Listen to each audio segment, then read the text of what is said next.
would you create using this new beautiful Climber Flowers die set from Altenew?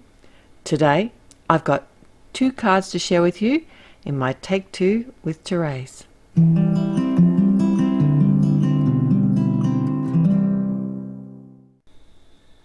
Hi there, it's Therese, and look at these beautiful flowers from Altenew.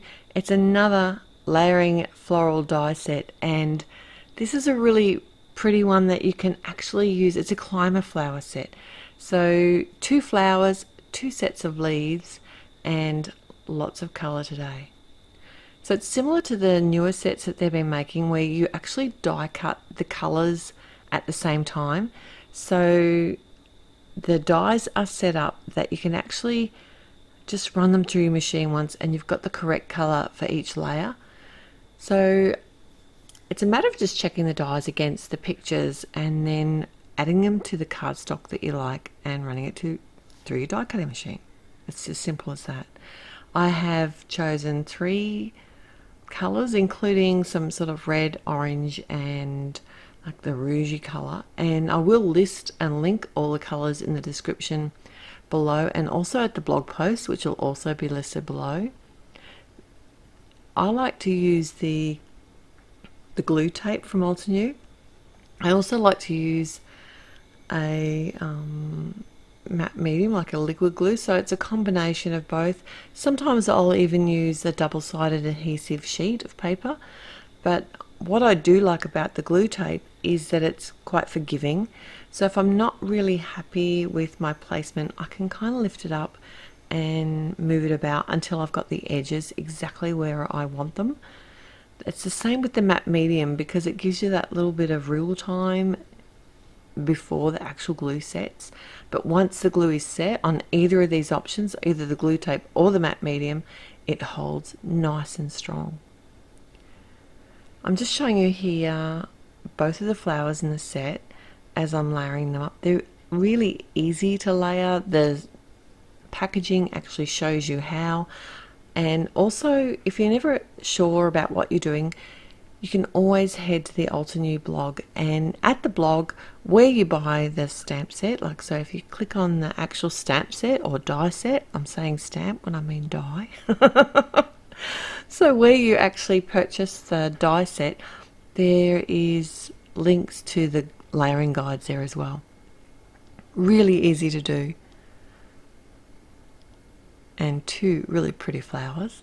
They're actually attached to the leaves, but with the leaves I wanted to create my own coloured cardstock because I didn't have the greens that I wanted, so I've just grabbed some Altenew inks.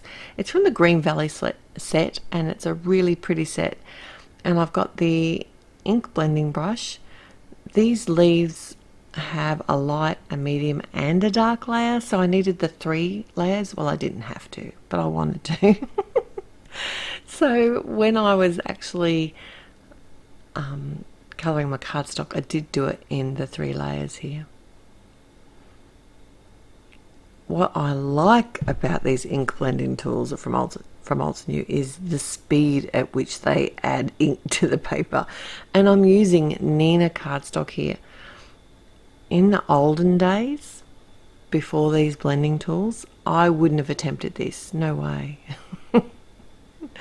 I didn't have the confidence to blend really neatly, and especially on Nina. If I had been, I would have used maybe like a Bristol Smooth or a watercolor cardstock perhaps with these colors, but with this it just blends beautifully.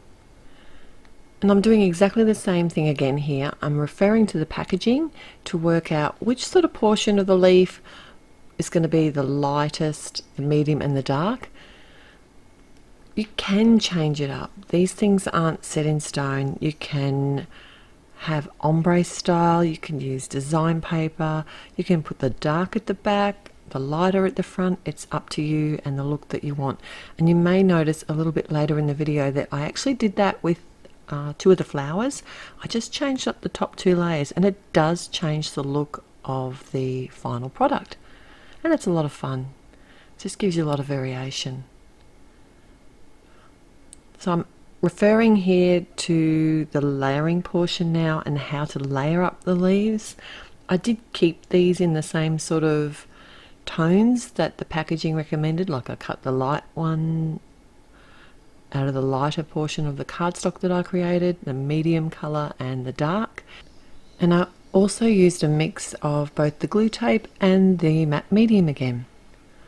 Right, so I'm going to create my cards now. I've got a side fold card and I have snipped off about 1 inch from the front of the panel. I probably didn't need to do this, but we'll get to that in a minute. I'm stamping a beautiful word, hello, which is from the Winter Rose stamp set, and I'm using some obsidian black ink.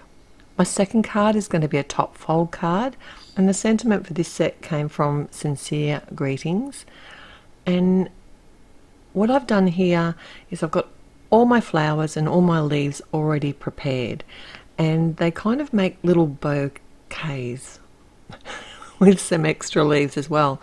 If you check out the leaves, there's these 2 little stems that you can attach the flowers to, and I'm going to do that here. But you don't have to do this. You could actually put these flowers wherever you want and kind of mix and match everything, but I thought I'd keep them to sort of how they were intended today. So I wanted these flowers to go like a climbing vine, because it is called the Climber Flowers die set, and I wanted it to look like that. So I wanted it to be climbing along the edge of my card front. And I have got that portion of the card front snipped away, so it does look like it hangs over the edge. But I made sure that I didn't go right over the edge of the side of the card. I didn't want to have to cut any of the flowers or the leaves off on this design.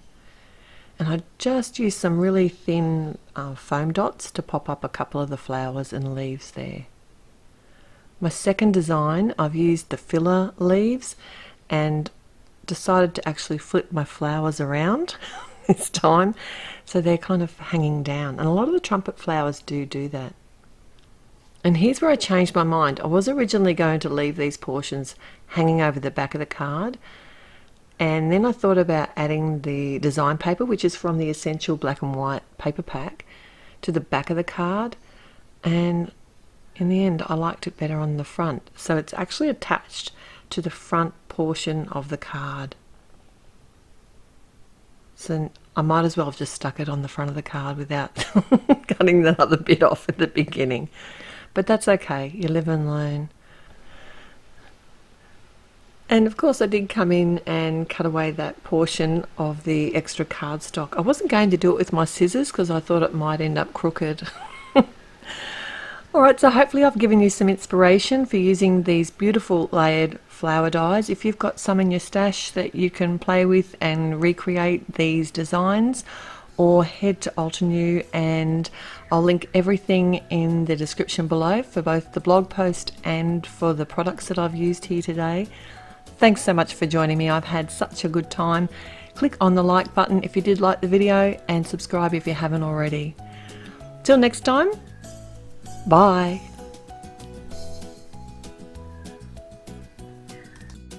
Hello there! Did that video just spark your creativity? And do you want more project ideas and inspiration videos too? Well, if you do, please make sure that you subscribe to the Altenew YouTube channel. Also, make sure that you do click that notification bell so you don't miss a video. Thanks so much for watching. Bye bye!